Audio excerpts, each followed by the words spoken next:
नमस्कार दर्शक बंधु। कुहाଯାଏ ଯେଉଁଠି ଭଲ ଥାଏ ସେଇଠି ମନ୍ଦ ବି ଥାଏ, ଆଉ ଯେଉଁଠି ଆଲୋକ ଥାଏ ସେଇଠି ଅନ୍ଧକାର ବି ଥାଏ। ସେମିତି ଯଦି ଏ ସଂସାରରେ ଦେବତା ଅଛନ୍ତି ତାହେଲେ ନିଶ୍ଚିନ୍ତ ଭାବରେ ଦାନବ ବି ରହିଛନ୍ତି। ତେବେ କ'ଣ ଆପଣମାନେ ଏମିତି କିଛି କ୍ରିଏଚର ସମ୍ବନ୍ଧରେ ଶୁଣିଛନ୍ତି କି ଯାହାକି ଅସୁସ୍ଥ ଗଛରେ ରୁହେ ଆଉ ରାତି ସମୟରେ ଲୋକମାନଙ୍କର ଶିକାର କରେ, ଆଉ ତା ହାବୁଡ଼ରେ ଯେ କେହି ବି ପଡ଼େ ସିଏ ତା ଜୀବନକୁ ନର୍କ କରିଦିଏ ଓ ତା ସହ ତାକୁ ବଶବର୍ତ୍ତୀ କରି ତାର ଆତ୍ମାକୁ ପଜେଷ୍ଟ କରିଦିଏ ଏବଂ ତାକୁ ମରିବା ପାଇଁ ବାଧ୍ୟ କରିଦିଏ।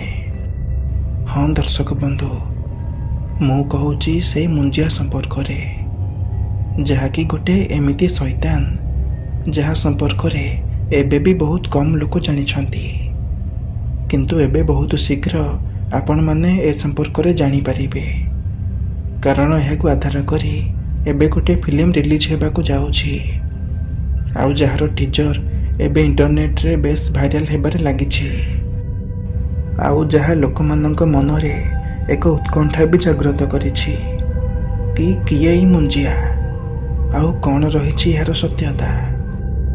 ତେବେ ଆପଣମାନଙ୍କ ମଧ୍ୟରୁ କେଉଁମାନେ ଏ ମୁଞ୍ଜିଆର ଟ୍ରେଲର ସୋସିଆଲ ମିଡ଼ିଆରେ ଦେଖିଛନ୍ତି ଆମକୁ କମେଣ୍ଟ ମାଧ୍ୟମରେ ଜଣାନ୍ତୁ, ଆଉ ଆମର ଏହି ଭିଡ଼ିଓକୁ ଗୋଟେ ଲାଇକ୍ କରି ଆମ ଚ୍ୟାନେଲଟିକୁ ସବସ୍କ୍ରାଇବ୍ କରିଦିଅନ୍ତୁ, ଯାହାଫଳରେ ଆଗକୁ ଏମିତି ନୂଆ ନୂଆ ଇଣ୍ଟରେଷ୍ଟିଂ ଭିଡ଼ିଓର ନୋଟିଫିକେସନ୍ ଆପଣ ସର୍ବପ୍ରଥମେ ପାଇପାରିବେ। ତେବେ ଆଜିର ଏହି ଏପିସୋଡ଼ରେ ଆମେ ଏମିତି ଏକ ଶୈତାନ ସମ୍ପର୍କରେ ଜାଣିବା ଯାହାକୁ ମୁଞ୍ଜିଆ କୁହାଯାଏ, ଆଉ ଆଜିର ଏହି ଏପିସୋଡ଼ରେ ଆପଣମାନଙ୍କୁ ଏହି ମୁଞ୍ଜିଆ ସହିତ ଜଡ଼ିତ ମୁଁ ଏମିତି ଗୋଟେ ସତ ଘଟଣା ଶୁଣେଇବି ଯାହାକୁ ଶୁଣିବା ପରେ ହୁଏତ ଆପଣମାନଙ୍କର ରାତିର ନିଦ ବି ହଜିଯାଇପାରେ। ତେବେ ଆପଣମାନଙ୍କ ମନରେ ବି ନିହାତି ଗୋଟେ କଥା ଉଙ୍କି ମାରୁଥିବ କି କିଏ ଏହି ମୁଞ୍ଜିଆ।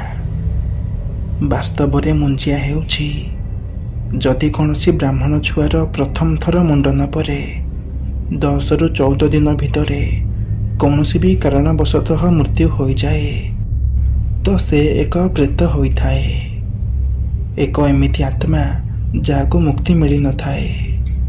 ଏହାକୁ ହିଁ ମୁଞ୍ଜିଆ କୁହାଯାଏ, ଆଉ ତାର ଆତ୍ମା ମୁକ୍ତି ପାଇଁ ଏତେ ବ୍ୟାକୁଳ ଥାଏ କି ସେ ରାତିରେ ଅଶ୍ୱସ୍ଥ ଗଛରେ ଗୋଟେ ଶାଖାରୁ ଅନ୍ୟ ଏକ ଶାଖାକୁ ଲମ୍ଫ ମାରିଥାଏ, ଆଉ ବେଳେବେଳେ ସେ ଏତେ ଭୟାନକ ହୋଇଥାଏ, ଖାସ୍ କରି ସେତେବେଳେ ଯେତେବେଳେ କୌଣସି ତାନ୍ତ୍ରିକ ତା ଶକ୍ତିର ଖରାପ ବ୍ୟବହାର କରିଥାଏ। ତେଣୁ ଭବିଷ୍ୟତରେ ଇଏ କାହାର କିଛି କ୍ଷତି ନ କରୁ ଏହା ଚିନ୍ତା କରି ପ୍ରାଚୀନ କାଳରୁ ଆଜି ପର୍ଯ୍ୟନ୍ତ ପଣ୍ଡିତମାନେ ତାକୁ ମନ୍ତ୍ର ବଳରେ ଅଶ୍ୱସ୍ଥ ଗଛରେ ବାନ୍ଧି ଦେଇଛନ୍ତି। ତେବେ ଯେବେ ବି କୌଣସି ବ୍ରାହ୍ମଣ ଛୁଆ ମୁଞ୍ଜିଆ ହୋଇଥାଏ ତ ସେ ପ୍ରେତ ହୋଇ ଅଶ୍ୱସ୍ଥ ଗଛରେ ରହିବାକୁ ଲାଗେ, କିନ୍ତୁ ଏ ମୁଞ୍ଜିଆ କୌଣସି ସାଧାରଣ ଆତ୍ମା ହୋଇନଥାଏ, ଏହା ଏକ ଶକ୍ତିଶାଳୀ ହୋଇଥାଏ ଆଉ ବହୁତ ଭୟାନକ ବି ହୋଇଥାଏ, ଯାହା ପାଖରେ ବହୁତ ସାରା ଶକ୍ତି ଗଚ୍ଛିତ ହୋଇ ରହିଥାଏ, ଯାହାଫଳରେ ସେ କେବେ କେବେ କାହାକୁ ଜୀବନରୁ ମାରି ଦେଇଥାଏ ତ ଆଉ କେବେ କାହାକୁ ଭୂତ ହୋଇ ସାରା ଜୀବନ ହଇରାଣ କରିଥାଏ। ତେବେ ଚାଲନ୍ତୁ ଏହି ମୁଞ୍ଜିଆ ସହିତ ଜଡ଼ିତ ଗୋଟେ ସତ୍ୟ କାହାଣୀ ଶୁଣିବା ଆଜିର ଏହି ଏପିସୋଡ଼ରେ। ଏ ଘଟଣାଟି 1920 ମସିହାର। ସେତେବେଳେ ଗୀତା ମାତ୍ର 10 ବର୍ଷର ହୋଇଥାଏ। ତାଙ୍କ ଘର ବାହାରେ ଗୋଟେ ବହୁତ ବଡ଼ ଅଶ୍ୱସ୍ଥ ଗଛ ଥାଏ। ସେଇ ଗଛ ମୂଳରେ ଗୋଟେ କଳା ରଙ୍ଗର ପଥର ରଖାଯାଇଥାଏ ଯାହା ଉପରେ ସିନ୍ଦୁର ଲଗା ହୋଇଥାଏ। ଗୀତାର ବାପା ସେଇ ପଥରକୁ ସବୁଦିନ ପୂଜା କରନ୍ତି, କିନ୍ତୁ କେବେ କେବେ ତାଙ୍କର ଅନୁପସ୍ଥିତିରେ ଗୀତାର ଜେଜେବାପା ସେଇ ପୂଜାକୁ ସମ୍ପନ୍ନ କରିଥାନ୍ତି। ସେଇ ଗଛ ପାଖକୁ ଗୀତା କି ତା ମା କି ଘରର କୌଣସି ବି ସ୍ତ୍ରୀ ଲୋକଙ୍କର ଯିବା ଆସିବା ଶକ୍ତ ମନା ଥାଏ। ଗୀତାର ପରିବାର ମହାରାଷ୍ଟ୍ରର ସାତାରା ଜିଲ୍ଲା ଅନ୍ତର୍ଗତ ଏକ ଛୋଟିଆ ଗାଁରେ ରହୁଥାନ୍ତି। ଗୀତାର ଦାଦା କିଛି ଦିନ ପାଇଁ ମୁମ୍ବାଇରୁ ଗାଁକୁ ଆସିଥାନ୍ତି। କିନ୍ତୁ ତାଙ୍କୁ ଭୂତ, ପ୍ରେତ, ଡାହାଣୀ, ଚିରଗୁଣୀ ଏପରିକି ଭଗବାନଙ୍କର ଅସ୍ତିତ୍ୱ ଉପରେ ମଧ୍ୟ ଜମାରୁ ବିଶ୍ୱାସ ନଥାଏ। ହେଲେ କାହିଁକି ତାଙ୍କର ବାପା ଓ ବଡ଼ ଭାଇ ସେ ପଥର ପୂଜା କରୁଥାନ୍ତି ତାଙ୍କୁ ଜମାରୁ ବି ବୁଝା ପଡ଼ୁନଥାଏ। ସେ ବହୁତ ଥର ଏମିତି ତାଙ୍କ ବାପା ଓ ବଡ଼ ଭାଇଙ୍କୁ ବୁଝାଇଛନ୍ତି ମଧ୍ୟ କି ସେ ପଥରର ପୂଜା କର ନାହିଁ। ସେଥିରୁ ତୁମକୁ ମିଳୁଛି କ'ଣ? କେବଳ ସମୟ ନଷ୍ଟ କରିବା ଛଡ଼ା। କିନ୍ତୁ ତାଙ୍କୁ କିଛି ବି ଫାଇଦା ମିଳେ ନାହିଁ। ପ୍ରତିଥର ତାଙ୍କ କଥାକୁ ସେ ଦୁଇଜଣ ଏହା କହି ଟାଳି ଦିଅନ୍ତି କି ତୁ ଛୋଟ ପିଲାଟା, ତୁ ଏସବୁରେ ଜମାରୁ ବି ମୁଣ୍ଡ ପୁରାନା। ସେ ପଥର ତାଙ୍କ ଘର ବାହାରେ ଗୋଟେ ବହୁତ ବଡ଼ ଅଶ୍ୱସ୍ଥ ଗଛ ମୂଳରେ ଥାଏ, ଯାହାକୁ ଗାଁର ସମସ୍ତ ଲୋକ ମୁଞ୍ଜିଆ ବୋଲି କହିଥାନ୍ତି। କିନ୍ତୁ ଗୀତାର ଦାଦାଙ୍କ ନଜରରେ ସେ କେବଳ ଗୋଟିଏ ସାମାନ୍ୟ କଳା ପଥର। ସେ ସମୟରେ ଗାଁରେ କୌଣସି ବି ଘରେ ଇଲେକ୍ଟ୍ରିସିଟିର ବ୍ୟବସ୍ଥା ନଥାଏ। ଏମିତି ଗୋଟିଏ ଦିନ ରାତିରେ ଗୀତା ତା ବାପାଙ୍କୁ ଡାକିଯିବା ସମୟରେ ଗୀତାର ଗୋଡ଼ ସେଇ ପଥରରେ ବାଜିଯାଏ ଆଉ ସେ ଝୁଣ୍ଟି ପଡ଼ି ତଳେ ପଡ଼ିଯାଏ। ଅନ୍ଧାରରେ ତାକୁ ଜଣାପଡ଼େ ନାହିଁ କି ସେ ପଥର ଆକ୍ଚୁଆଲି କେଉଁଠି ଅଛି। ପରନ୍ତୁ ତଳେ ପଡ଼ିଯିବା କାରଣରୁ ତା ମୁଣ୍ଡରେ ବହୁତ ଜୋରରେ ଆଘାତ ଲାଗିଯାଏ ଆଉ ସେଥିରୁ ଧାର ଧାର ହୋଇ ରକ୍ତ ବୋହିବାକୁ ଲାଗେ। ଗୀତାର ଦାଦା ଏସବୁ ଦେଖି ତାଙ୍କୁ ବହୁତ ଜୋରସେ ରାଗ ଆସିଯାଏ। ମାନ ଏତେ ଜୋରରେ ରାଗ କି ଯେମିତି ତାଙ୍କ ପୁରା ଶରୀରରେ ରକ୍ତର ନିଆଁ ବୋହିବାକୁ ଲାଗେ, ଯାହା ଫଳରେ ସେ ରାଗ ତମ ହୋଇ ସେ ପଥରକୁ ତଳୁ ଉଠେଇ ବହୁତ ଜୋରସେ ଦୂରକୁ ଫିଙ୍ଗି ଦିଅନ୍ତି। ଏହା ଦେଖି ଗୀତାର ଜେଜେବାପା ଗୀତାର ଦାଦାଙ୍କୁ କୁହନ୍ତି, ଆରେ ତୁ ଏ କ'ଣ କଲୁ? ଏହା ଶୁଣି ଗୀତାର ଦାଦା ତା ଜେଜେବାପାଙ୍କୁ କୁହନ୍ତି, ତୁମକୁ କ'ଣ ଦେଖାଯାଉନି ଛୁଆଟାର କେତେ ରକ୍ତ ବୋହୁଛି? ବାରମ୍ବାର ମନା କରୁଛି ସେ ପଥରଟାକୁ ପୂଜା କରୁନାହିଁ, ହେଲେ ମୋ କଥାକୁ ଜମା ଶୁଣିବାର ନାହିଁ। ତାକୁ ଆଣି ଘର ଇଶାଣରେ ରଖିଛନ୍ତି। ତ ତା ଜେଜେବାପା ତା ଦାଦାଙ୍କୁ କୁହନ୍ତି, ଆରେ ମୂର୍ଖ, ସେ ପଥର କୌଣସି ସାଧାରଣ ପଥର ନଥିଲା, ବରଂ ଆମ ଘରର ମୁଞ୍ଜିଆ ଥିଲା। ତୁ ତାର ଘୋର ଅପମାନ କରିଛୁ। ଏବେ କ'ଣ ଅନର୍ଥ ହେବ କେଜାଣି? ସେତେବେଳକୁ ଗୀତାର ଜେଜେବାପା ଏସବୁ ଦେଖି ପୁରା ଡରରେ ଥରଭର ହୋଇସାରିଥାନ୍ତି ଆଉ ଗୀତା ତଳେ ବେହୋସ ହୋଇ ପଡ଼ିଥାଏ। ତ ଗୀତାର ଦାଦା ଆଉ ତା ବୋଉ ମିଶି ତାକୁ ପାଖରେ ଥିବା ଜଣେ ବୈଦ୍ୟଙ୍କ ପାଖକୁ ନେଇଯାଆନ୍ତି। ସେଠି ତା ମୁଣ୍ଡରେ 4ଟି ଷ୍ଟିଚ୍ ପଡ଼େ ଆଉ ତାକୁ ହୋସ୍କୁ ଅଣାଯାଏ।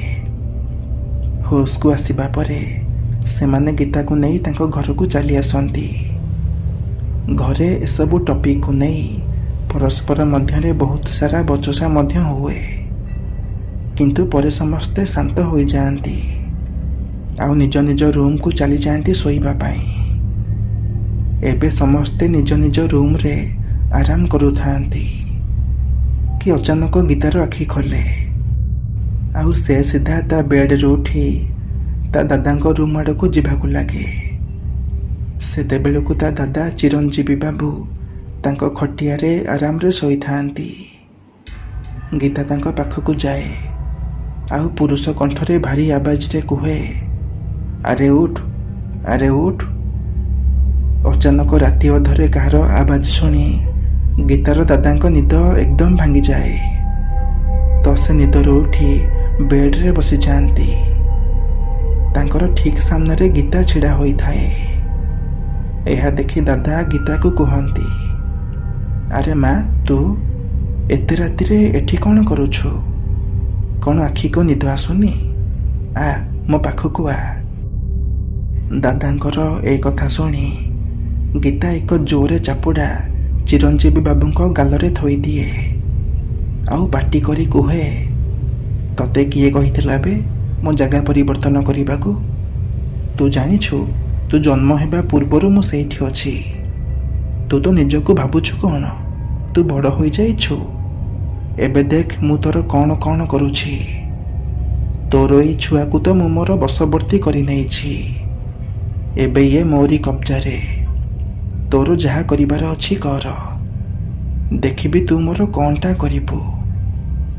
ଏହା କହି ଗୀତା ସେଠାରୁ ଚାଲିଯାଏ। ଗୀତାର ଦାଦାଙ୍କୁ ଏସବୁ କିଛି ବି ବୁଝା ପଡ଼ୁନଥାଏ, କିନ୍ତୁ ଗୀତାର ଜେଜେବାପା ଏହା ଜାଣିସାରିଥାନ୍ତି କି ଗୀତାକୁ ମୁଞ୍ଜିଆ ଏବେ ତା କବ୍ଜାକୁ ନେଇସାରିଛି, ଯେଉଁଥିରୁ ମୁକୁଳିବା ହୁଏତ ଗୀତା ପକ୍ଷେ ଅସମ୍ଭବ। ତ ଗୀତାର ଜେଜେବାପା ଗୀତାର ଦାଦାଙ୍କୁ ପାଟି କରି କୁହନ୍ତି, ଦେଖିଲୁ ମୂର୍ଖ, ତୋ ମୂର୍ଖାମିର ପରିଣାମ। ଏବେ କ'ଣ କରିବୁ କହ ତ? ମୁଁ ପ୍ରଥମରୁ ମନା କରୁଛି, ତୁ ଏଥିରେ ମୁଣ୍ଡ ପୁରାନା, କିନ୍ତୁ ତୁ ମୋ କଥାକୁ ଜମାରୁ ବି ଶୁଣିଲୁନି। ସେ ପଥର କୌଣସି ସାଧାରଣ ପଥର ନଥିଲା, ବରଂ ଏ ଘରର ମୁଞ୍ଜିଆ ଥିଲା। ଏବେ ତୁ ତା ଜାଗା ପରିବର୍ତ୍ତନ କରି ବହୁତ ବଡ଼ ଭୁଲ କରିଦେଇଛୁ। ଏବେ ତତେ ତା ଦଣ୍ଡ ଭୋଗିବାକୁ ପଡ଼ିବ। ଆଉ ତା ସହ ମୋ ନାତୁଣୀ ଗୀତା ବି ଆଉ ଫେରିବ କି ନାହିଁ ତାହା ବି ଜଣା ନାହିଁ। ଏହା କହି ଗୀତାର ଜେଜେବାପା ବହୁତ ଜୋରରେ କାନ୍ଦିବାକୁ ଲାଗନ୍ତି, ଆଉ ମୁଣ୍ଡରେ ହାତ ରଖି ଚୌକି ଉପରେ ବସିଯାଆନ୍ତି। ଆଉ ଗୀତାର ଦାଦା ତାଙ୍କ ଗୋଡ଼ ତଳେ ବସି କୁହନ୍ତି, ହେଲେ ବାପା, ମୋର କ'ଣ ଭୁଲ? ମୁଁ ତ ଭାବିଲି ତାହା ଗୋଟେ ସାମାନ୍ୟ ପଥର ବୋଲି। ଆଉ ସେଦିନ ରାତିରେ ଗୀତା ସେ ପଥରରେ ବାଜି କ୍ଷତାକ୍ତ ହୋଇଗଲା, ଯାହା ତୁମେ ବି ଦେଖିଛ। ତ ତାହା ମୋର ବରଦାସ୍ତ ହେଲା ନାହିଁ, ତେଣୁ ମୁଁ ରାଗରେ ଆସି ସେ ପଥରକୁ ଉଠାଇ ଫିଙ୍ଗିଦେଲି। ତାପରେ ଏହାର ସମାଧାନ ପାଇଁ ଗୀତାର ଜେଜେବାପା, ତା ବାପା ଆଉ ତା ଦାଦା ମିଶି ତାଙ୍କ ଘରକୁ ଜଣେ ବିଦ୍ୱାନୀ ପଣ୍ଡିତଙ୍କୁ ଡାକିଲେ, ଆଉ ତାଙ୍କୁ ସବୁ କଥା ଗୋଟି ଗୋଟି କରି କହିଲେ।